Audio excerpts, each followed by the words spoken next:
even casters often get this wrong, me included, where like, you don't really, have great engage with his composition because like Kench can only waddle at the opponents. As it turns out, waddling at them is menacingly enough. Yeah, if you're against a team that really likes seafood. Noah, that was really cute actually. I think he didn't. I think the trap already went off, and I think it would have been fine. Right. But I don't think he knew that. Also, Noah tried to heal him through the turret with the. Yeah, we saw that. Yeah. That was really nice. So nothing to see here. Don't really think there's anything particularly impressive about KT's performance. I'm a little bit depressed because I was defending him, but actually he would have been fine if he decided not to get shot by an turret. I still think you could vote for Harpy for MVP, and there would not be, you would not make it wrong. Or do we get the media vote though? Especially look at that damage dealt. Oof. I personally was inclined to go for Dove actually, not Doran, because I think that while Doran does the most damage, I think that Dove has been the most impactful for the plays that have been set up. But it's an interesting discussion for sure. But I think that what really excites me about this KT, what? Come on! In this game, come on, barely a save. Barely I think it's good enough. I think it's good. It's gonna have to be, you know. Gonna happen. Is that the entire team is playing well. It's not just Dove, it's not just Doran, it's Noah and Harp, two of these rookies that are... Oh, flash. Okay! Effort. Gonna get a stun back there as Blank does have the ulti. They break open the turret. Wind becomes lightning as Croco dives on him. Moonfall's good, but look at this. They just stay alive for so damn long that Diana can do absolutely nothing as Doran overheats, but they just eat all of the damage, heal it all back up again. The Phalanx is formed, and Noah just keeps everyone alive. I don't think there's anything you can do. Live sandbox. We felt that way for like 15 minutes now, which is a bit unfortunate. I'd personally say, because you just don't have the damage, and your dive doesn't work. Yeah, we're searching for some positives here on the Live Sandbox side, but instead, we're just going to say that KT with their 11,000 gold lead, just looking a whole host better as an equalizer comes through here in Summit. Haymaker ain't going to do it, unfortunately, as Harp is the most aggressive Tahm Kench that we've ever seen, as the Realm Warp says, hello! Big surprise. And yeah, this could just be the end of the game. I really hope it is for Live Sandbox's sake. Oh, yeah, if you want to recover from a game, this one has not been even remotely fun. I think it's one where you can easily mental reset because, as mentioned, this game you went for a very clear strategy in draft. KT responded beautifully. Very happy to see that pip in drafts because he pointed it out, right? Like just the Rumble Senna Kench, we've seen teams then still drive down. Doran! He wanted to be able to slow down effort for a little bit longer there, as he is going to have to use his stopwatch in order to avoid the Dawning Shadow. Equalizer being thrown out off cooldown because he may as well. Just with one Cloud Drake for now, but at level 16, that ult will be back pretty dang soon. Yep, 36 seconds. That'll be back up again. They could just get a second Drake if they wanted to. Yeah, let's take a look at the team fight first. Although, at this point, as you like to say, it's the slapping with the wallets. The amount of tankiness that is available is just so problematic for Live Sandbox to deal with. And it's not like the KT champions don't do enough damage, because they do, right? They have, at this point, all the core items are available. Champions like Ryze are fully online. Senna's doing really well. There's just nothing to really be done here. But I wanted to talk to you, Atlas, because I've casted MSI for the first time. You know? Yeah. And that was a while ago. It was a while ago, but that was hard because as a Korean caster, you don't want to be biased. That was still not as hard as casting a KT game where they're doing well. Yeah, true. True, you'll get used to it though. It takes a while, but you'll get there. As, yep, Summit's dead. Use the Haymaker, it's fun, but it's not exactly like the Haymakers that we've seen in other series because he's pretty anemic. As the Realm Warp, the Abyssal Voyage, there just taking rides all over the place. In goes Dove, that's going to be the double kill for him. Yeah, Croco uses his Zhonya's, that's going to delay the inevitable. Dove's going to say, I've got that button as well, as he picks up the triple. Fate is going to go down, so no pentas happening right now as Doran is chasing after Prince. Flamethrower in hand. Okay, trap comes down. And Prince is just going to look to kite while he loses the game. KT looking brilliant in this series, and they're looking to try and delay for as long as possible. DRX. Yep, okay. Equalizer does nothing. He's going to burn, though, and that's what happens when your wallet's real heavy and real hot. As, yeah, KT, real nice stuff. It was okay. Atlas, I don't know about we're joking, we're memeing around. But as a whole, I personally believe that this was KT just being better from minute 1. Well, yeah. It was minute 0, because it was the draft as well. As you pointed out, we've seen LCK teams draft the Kench, the Senna, and the Rumble, and then still go for, you know, like Jace in the top lane, and like go for these aggressive comps that need to do something. But this pivot of flexing the Rumble, picking the Zins out at such a power pick, and then ending it with the Rise, beautiful. It was really nicely done, and I want to go back to, you know, things that we were talking about at the very beginning of the draft, because I thought it was a big throw. Giving away Set and Lucian, two of the most powerful champions in the meta right now, is sometimes absolute suicide. This time around, though, KT allows them through, flexes the Rumble into the top lane, and puts on a clinic with this anti-dive comp employing the Zins out that we have seen banned all day, but didn't see the ban coming this time around, assuming the Rumble was going into the jungle. It was just really cool from KT. And it was not who my vote went to, but I am perplexed at how good Noah and Harp are playing. Because let's go back to when we saw Noah first. Yeah. Harp, it took a while for him to come in. Noah, I think if I'm correct, debuted in the one of the final series that KT played last. Yeah, it was like the last couple of weeks. Yeah. And there was one match that they needed to win, and they got, I think it was a pretty competitive match, but they lost, and that was what killed their playoff chance. And then Noah, who it was against Damwon. They had to beat Damwon to get it. Like joined the team, like at the very end, was crying. Right? He was like, I really wanted to get this for this team. Yeah. I really wanted to make it work. And to then see that bot lane perform so incredibly well, and the whole of KT benefiting from that, is exceptional. Everyone is playing well. Yeah. It's beautiful. Doran did a lot of damage. He did.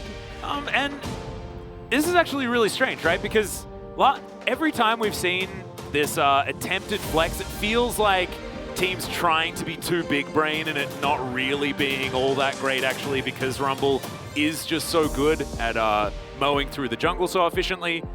And Doran's like, no, remember, us top laners, we did it first. And yeah, this was a shellacking. Not an official shellacking that involves winning 5 minutes earlier, but here in the LCK, I think we've earned the extra 5 minutes because it's just generally pretty slow. But 30 minutes, that's a quick game, right? Especially for LCK standards. Let's not forget, these teams are 1 and 2 in terms of average game time. Live Sandbox, they win fast. They do. Lose fast too. They absolutely do. We'll see whether this series is going to be over fast. Let's go to a short break. When we get back, game number 2.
라인 지키면서 가보자. 잘못 먹었다. 대현이 살려. 이거 잘못 먹었네. 야 가자. 헌터니 나이스. 3판 잘하자. 계속 아얘 그냥 잡고 싶은데. 급하긴 하다 이거. 뭐야 안 끝낼게. 아얘 잡고 싶은데. 오케이 안 끝낼게 안 끝. 다음 판 좀 아. 천천히 해보자. 나얘 잡고 싶은데. 끝낼게. 이제 기다려. 다시야 얘 잡고 싶은데. 어디 있는데? 진짜 잡고 싶대. 진짜 잡고 싶대. 여기 안에 있어 여기 안에. 야 이거 미니언이 끝내. 여기 안에 있. 아 기다려. 아 진짜 잡아 진짜. 뭐야? 아 산불. 산불 뭐야? 나이스. 3판 3판 잘하자. 깔끔하지 못했다 우리.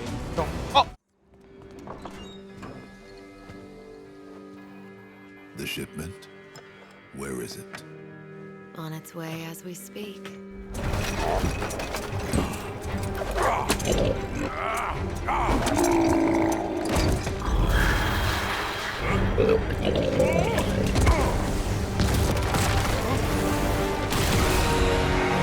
Fantastic. And the devices? Don't worry, I found the perfect crew for the job.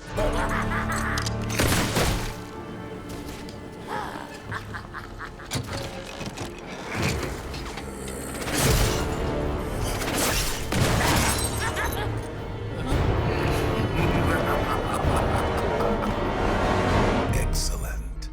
Pity. Such power wasted on such ignorant minds.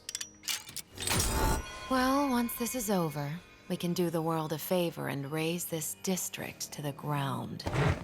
Huh? Cool toy. Check mine out. Guards!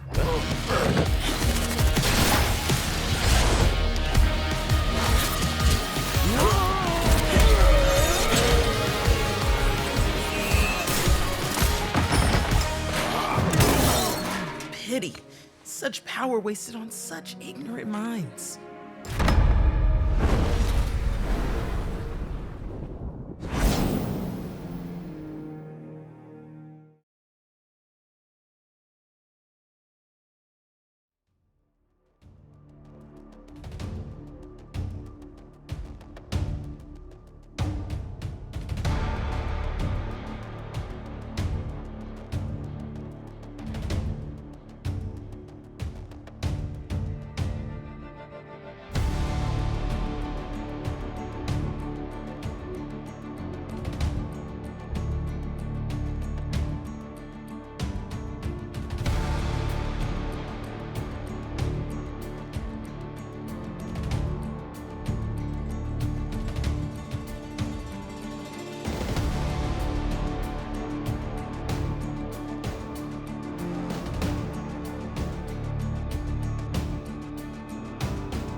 Welcome back to the LCK Analyst Desk.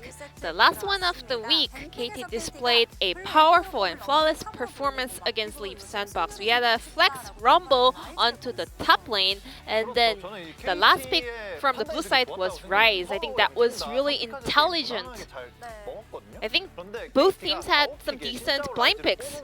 And then that Xin Rise, the second rotation of the pick, and putting that rumble on the top lane was so good. So looking at the top side of the Leaf Sandbox players, you know, it was Seth and Lucian. When all of the potential AP champions got banned out, Kali and Gragas, so Xin and Rise actually found a perfect damage balance on the mid-jungle duo. A lot of people actually said that Rise was on a very long losing streak, but looking at this comp itself, it was a perfect kind of round out for their comp. Rumble together with Senna Tompkins was also a very stable pick. Rumble is a very strong jungle pick. This champion usually gets the priority, so I think Leaf Sandbox was too caught up with the fact that Rumble will be going into the jungle. So even though Lucian was available, KT held it on to the right time to lock in the card for its mid laner. And Jin Leona was not a bad try for Leaf Sandbox, but KT roster didn't really have a hard time dealing with the duo because they also had Senna Tompkins locked in. So here's the first highlight around the first Herald. Blank's decision making was on point. So Xin didn't hesitate to use his flash, so he managed to survive and keep his life. Then he re-engages on Diana in a perfect angle to get his ult off. So Xin ult deleted Lucian and Jin's presence in this fight. At first, I thought that was a waste of his flash, but that was not true. He was able to actually draw all the attention of the opponent and then turned it back around. In the early game, we saw the 1v1 from Rumble and Seth. Doran was able to force that flash out of Summit, which means KT had a solid control and priority on the top lane.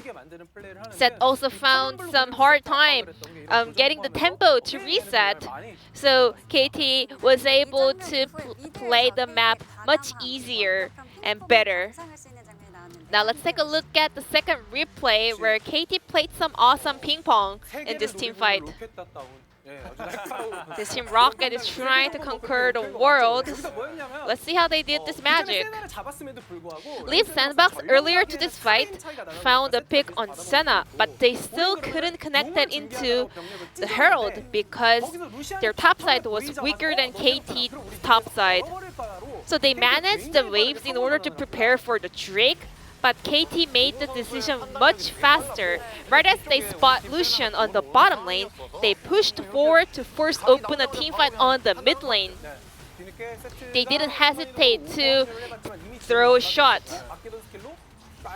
And Devour was also saved up until the very last minute when Prince was looking for that ultimate snare combo. So in that teamfight, KT won the fight and also won the trade.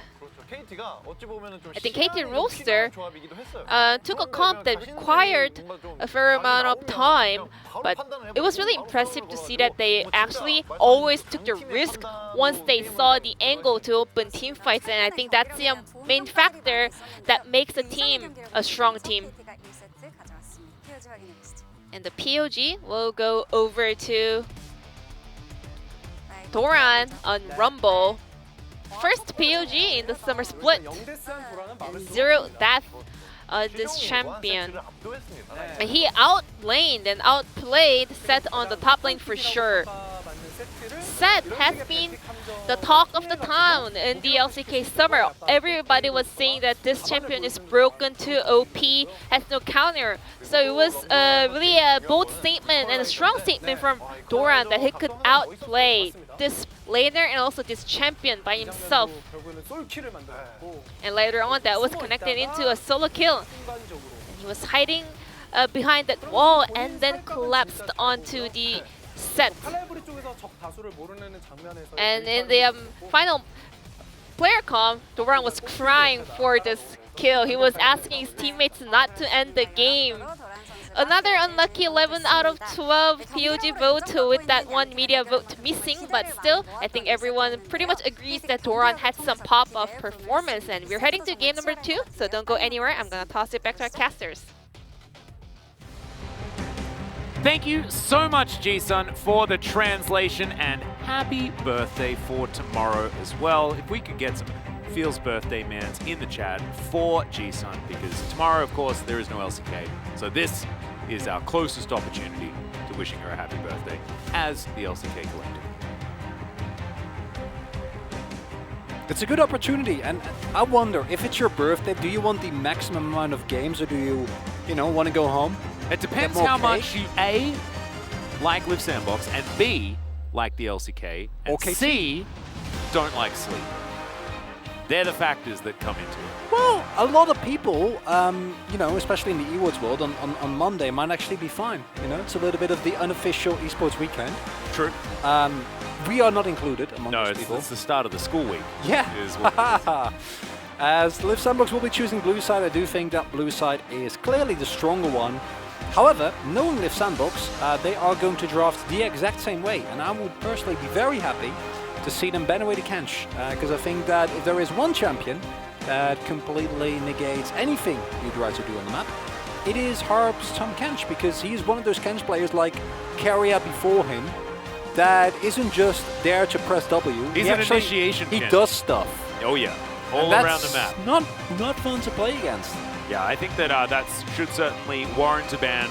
But I think that KT in game number 1 certainly were one of these teams that were throwing the curveballs, you know? There were the wrenches, the spanners in the works and things like that. I think that the draft was surprising for Live Sandbox, and when things sort of fell apart, Live Sandbox realized, okay, we can't really let this happen again because it's a bit rough. So Live Sandbox now on the blue side.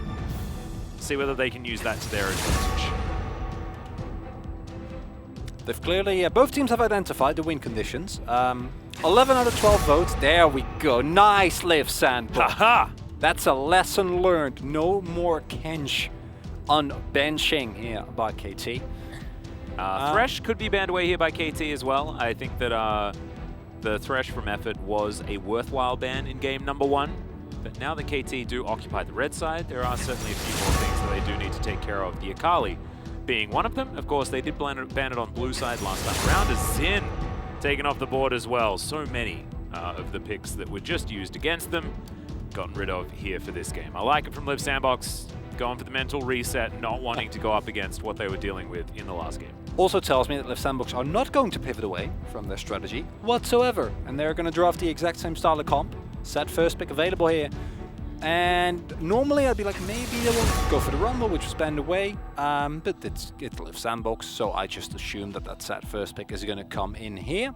Yep. Would be a shocker to see something else, in my opinion. Other power picks like the Nocturne Lucian. or the Diana, the Lucian available, but the Lucian was actually kind of Ezreal first pick is interesting. For Prince, I can respect it. Yep, Noah as well is a great Ezreal player, so Denial and power pick acquired. You can see why you'd like it. However, giving up the Lucian set without, you know, all of these crazy ideas to counter it is difficult. Absolutely. As we'll see where KT do decide to go. I would still like the Lucian priority. Even though it didn't work for Fate, I think it's still strong, as Varus is going to be the answer. Into the Ezreal, we've seen the lane be pretty difficult for Ezreals, just in general, with the added range that you do have. But Varus also, without the Tahm Kench, can be quite difficult to play into some of these comps that Live Sandbox does like to put together. And there is one champion that actually negates that advantage that Varus has in the laning phase, and that's the Karma. And that is a champion that's still open. And I love Effort on engaged champions. I really do, and I think if they look into Leona here, it will be much more on theme for Live Sandbox. But I actually would love a Leona lock in here. I think it negates a lot of pressure from the Varus. It means that your laning phase will be infinitely harder, because if you pick hard engaged champion, they're gonna third pick Fresh here. and there's not a lot you can do about that. It's going to make it a lot harder for you to actually play that lane. So a Karma here would make me very happy, but knowing Sandbox, it's going to be a set Diana. Yeah. And that doesn't surprise me, and I think those champions are very strong in their own right. But it is very predictable, and will it just be the Thresh? It could be. 15 seconds to go here. Might not be. Could also just lock down a power pick like the Lucian that we were talking about earlier. Nocturne, also good. Yep. Gwen is available if you want to pick that early for Doran. Possibility. We're certainly taking some time, but it will be the Thresh as expected. So now some solo lane bans to come through from Live Sandbox, but they're not going to be able to ban them all. Still a lot of very powerful picks available. As KT likely to pinch Effort's champion pool, I would assume, but we'll see where they do decide to go. Yeah, I want to see a Karma ban here. Although you might also call Live Sandbox's bluff, and I think that's not a bad call whatsoever. Just say, we know you, Sandbox. You're not gonna pick up a Karma. That's not happening. you want the Leona. You want maybe the Nautilus as well. If you really wanna kind of get effort down, but I just think that the Karma will work very well. It still provides you with good setup for your your more aggressive style. You can put the shield on Diana and the set, give them extra engage. It negates the laning disadvantage that you will have if you go for an engage support into a Thresh. So I'm a big fan, but let's see what Live Sandbox actually shows up with, because they're an aggressive team and they like to pick aggressive comps, and KT are reading that again. And I'm worried that if you do that as Sandbox, KT are yet again going to pivot in this draft, because this is another example of you have an early game, presumably jungler, but you can flex it to Doran if you'd like to. True. Or to Dove. Oh yeah. As Chovy has shown. Also a possibility, and you have a really well-rounded bot lane. I think the Karma's the only pick that actually makes your lane a bit awkward, because you get shoved in aggressively. But outside of that, any engage support, you're completely fine. You have the survivability. You can draft an oppressive top side, you can draft front line. There's so many ways that you can still take this KT combo. As Live Sandbox, it's dive. It's dive. Yeah. I mean, the Ezreal makes it a little bit better, but it's still it's gonna be dive. I do like dive with Ezreal just because he is self-sufficient. Yeah, it does sort of work here. But KT, let's see what they do decide to pick up here as their first solo lane choice. Dove thinking about just straight back to the Rise. I don't mind it. We'll lock that one in. It's going to be Gnar, isn't it? Or is it going to be Nocturne? Nocturne, I think, is better. And there might be they might end up going with that. But I think the Gnar, less so than the Nocturne, is which sounds weird, but I think the Gnar is better into Nocturne, because what Gnar does is he CC so that the rest of the team can kill them, right? Yeah. Whereas if you play the Nocturne, you're going in and you're trying to kill someone yourself, and in that scenario, Rise and Thresh say oh no, that's not happening. As Rakan Gnar will be as Live Sandbox as it gets here. The Rakan, I think, is quite nice, obviously, for the laning phase. Doesn't feel great, but you won't lose either. It's just kind of meh. Or, I mean, you could have done that. I would have loved the Blitzcrank top. Well, no, but instead of the Rakan. Oh, instead I don't of the over Rakan, it now. Fine, yeah. But I've casted Live Sandbox for a while now, and I've watched the team for a longer time. I feel like Blitzcrank is the opposite of dive, though. Well, yeah, but you just click the Blitzcrank to stomp your lane, and you will get a turret by minute 6, and then they can never do anything because you just hook everyone all the time. That's not how it goes, but it's a good matchup into the Thresh, and more importantly, I think it provides a bit more laning pressure. I think the Rakan is basically you saying, well, Gangplank. I want Gangplank. Ooh. Cannon would be more team fight and more anti-dive. And it's really good into Gnar as well. Oh, and you have a single... this draft from KT. Because you have a single damage lethality virus, right? So they're not going to itemize armor, they want to itemize a mark, because Volleyball also has a considerable amount of magic damage. Yep. So yes, their damage profile on the top side of the map is a little bit lackluster, but trying to dive into this composition from KT again is just... real hard. How are you... You can't.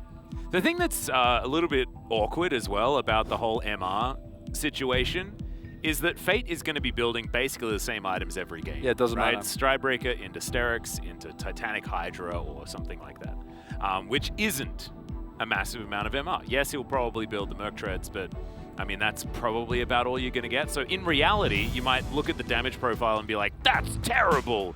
But in actuality, it just doesn't really, work out that way. But This is it's a different draft from Live Sandbox, and I like that. In our previous series, we didn't have that luxury. So an actual 2 games in this particular series. Chronicler, I like it. No salty runbacks here.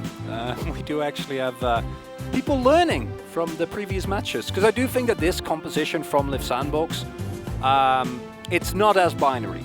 I still don't think it's great if you go into a late game scenario, but just the fact that you have an Ezreal helps like a lot. Yeah.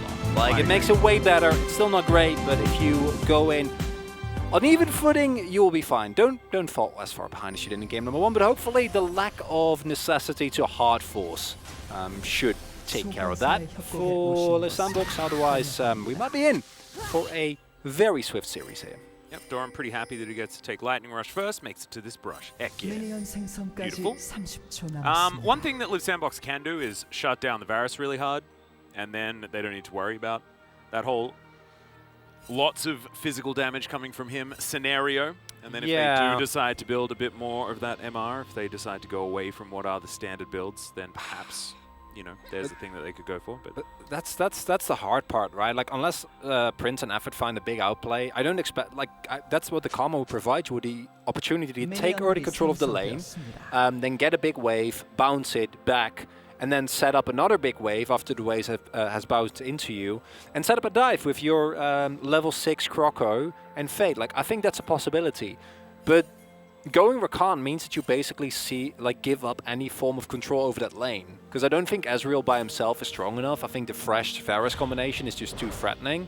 Yep. And that just means, yeah, especially, they're going to take early control of the brush here as well. Like, it's... They're going to be able to push very aggressively for level 2 here, take control, and you're going to be playing on the back foot from the start, and also, this could just be a hook to start off the lane as well. They know Hobbs there. Like, they got it. It's, if they did know, then they did a bit of a silly thing, as the hook is going to land onto Prince. Just going to cost him a little bit of health, so not the worst thing in the universe. Oh, he did actually get all the minions. Thought he missed one. Prince is very good on Ezreal though, and that's kind of, I think, a saving grace. Another hook, that's 2 for 2 for half. Nicely done. As that arrow went weirdly sideways. Liked it. That was my favorite thing about this game so far, that sideways arrow. Enjoyable. What's been your favorite thing about this series so far? This series or this specific game? Let's go with this specific game, because there's far less in the pool. Question. I think it's that arrow. That's why. I mean, I think it's Hobbs hooks, actually. I think that's better. He's not going to find his third one, never but mind. 2 out of 3, not too bad. It's ruined. Yeah. It's ruined. Horrible. Actually, maybe it has to be the fact that it's G-Sun's birthday tomorrow. That's a big old flash out as Dove just says, goodbye, Faith. Man, Set not having a great day today, regardless of who's wielding him. So well played by KT. Oh, man.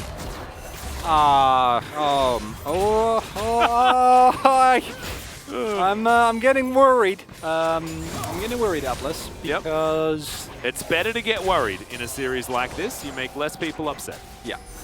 Yeah, I've learned from my mistakes from. Wow, this is an aggressive teleport. Oh my As Blank's God. coming down towards the bottom side, Lantern's going to get Dove in here. Good knock up, but the hook will miss. KT, very aggressive play. Doesn't necessarily.